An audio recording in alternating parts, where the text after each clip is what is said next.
Welcome back. The World Health Organization has warned that the coronavirus pandemic is accelerating with more than 300,000 cases now confirmed. WHO Director General Tedros Ghebreyesus says it took 67 days from the first reported case to reach 100,000 cases, 11 days for second 100,000 cases, and just 4 days for the third 100,000 cases. However, he says it is still possible to change the trajectory. Let's head on to our London studios now, where Simon Pusey is standing by with more international news. Hello and good evening from the Channel studios here in London with your international news around the world in 5. It's looking increasingly likely that the 2020 Olympic and Paralympic Games will be delayed after Canada and Australia both withdrew. In a tweet, the Canadian team wrote, "Team Canada will not send athletes to Games in summer 2020 due to COVID-19 risks." The Games are currently due to begin on the 24th of July. Japan's Prime Minister Shinzo Abe has admitted for the first time that the Games could be postponed. Meanwhile, Australia's team said it's clear the Games cannot go ahead and told its athletes to prepare for a 2021 Games. The Australian Olympic team could not be assembled in the changing circumstances both here and abroad. We have to look after not only just our athletes and officials, but also their families. Combined with a decision of the International Olympic Committee, we've decided to plan towards the hosting of a Games in 2021.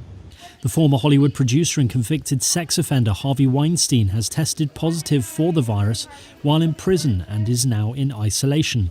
Weinstein was found guilty of rape and sexual assault last month and sentenced to 23 years in prison. His lawyers have vowed to appeal against his conviction. It's thought another prisoner has also tested positive and several officers at the facility have been quarantined. The US Secretary of State Mike Pompeo has arrived in the Afghan capital on a previously unannounced visit to help salvage a historic deal between Washington and the Taliban, struck in February but marred by a political feud. Pompeo will meet President Ashraf Ghani and longtime rival Abdullah Abdullah, who contest the result of a September presidential vote. His visit is being watched closely for clues to whether it can resolve the weeks-long political deadlock. At least 23 people have died in one of Bogotá's largest jails after what the authorities are calling a mass breakout attempt amid rising tensions over the coronavirus. Colombia's justice minister said 83 inmates were injured during a riot at La Modelo prison. Inmates at prisons across the country held protests on Sunday against overcrowding and poor health services during the coronavirus outbreak. 32 prisoners and 7 guards were in hospital. 2 guards are in a critical condition. At least 2 people were killed in violence after a constitutional referendum was held in Guinea on Sunday, which opponents fear could see President Alpha Condé extend his rule by a further 10 years. Gangs of youths exchanged volleys of stones in clashes in towns in the country. Under the proposed new constitution, the presidency would be limited to 2 6-year terms, up from 2 5-year terms. But Condé has refused to rule out using the referendum as a reset button, allowing him to extend his rule beyond his second term, which expires in December. McDonald's has closed all of its restaurants in the UK and Ireland because of the coronavirus outbreak. Restaurants have been forced to shut doors or limit service to delivery and takeaway in many parts of the world in efforts to curb the spread of the virus. In China, the epicenter of the virus, McDonald's has reopened 95% of its restaurants. And finally, while the coronavirus has hurt hundreds of thousands of businesses across the globe, it has provided a boost for Kenyan fishermen. They've seen a rush of customers as consumers shun imported Chinese frozen fillets for freshly caught fish from the shores of Lake Victoria. Kenya imported $23 million worth of frozen fish from China in 2018, but now the coronavirus has given local fishermen a boost as Chinese imports slowed and nervous customers have turned to local fish. Local sales have gone up from 50% to 90% in the last 2 weeks. And that's your international news around the world in 5. Now back to the Channel studios in Lagos.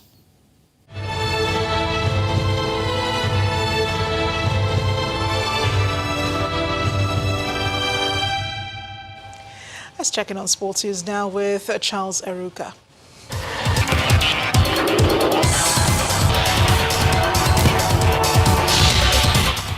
Many thanks, Amarachi, and welcome to Sports News. European football governing body UEFA formally postponed the Champions League and Europa League finals originally scheduled for May.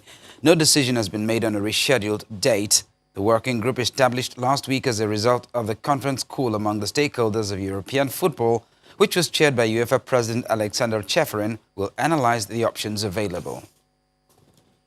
In England, Arsenal manager Mikel Arteta has spoken for the first time about his coronavirus ordeal after revealing he has made a swift recovery from the illness.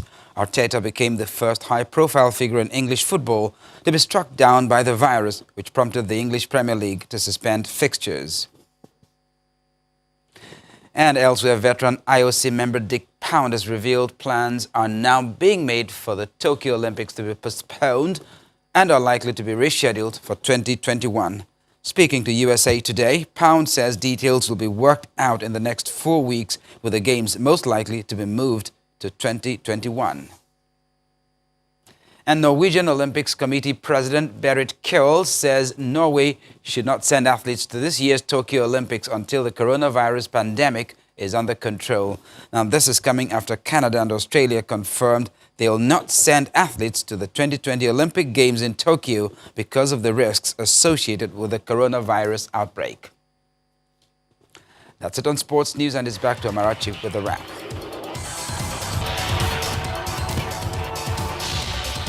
Thanks, Charles. And the main news again. The federal government has confirmed a total of 36 cases of coronavirus in the country, including 1 fatality and 1 patient in very critical condition.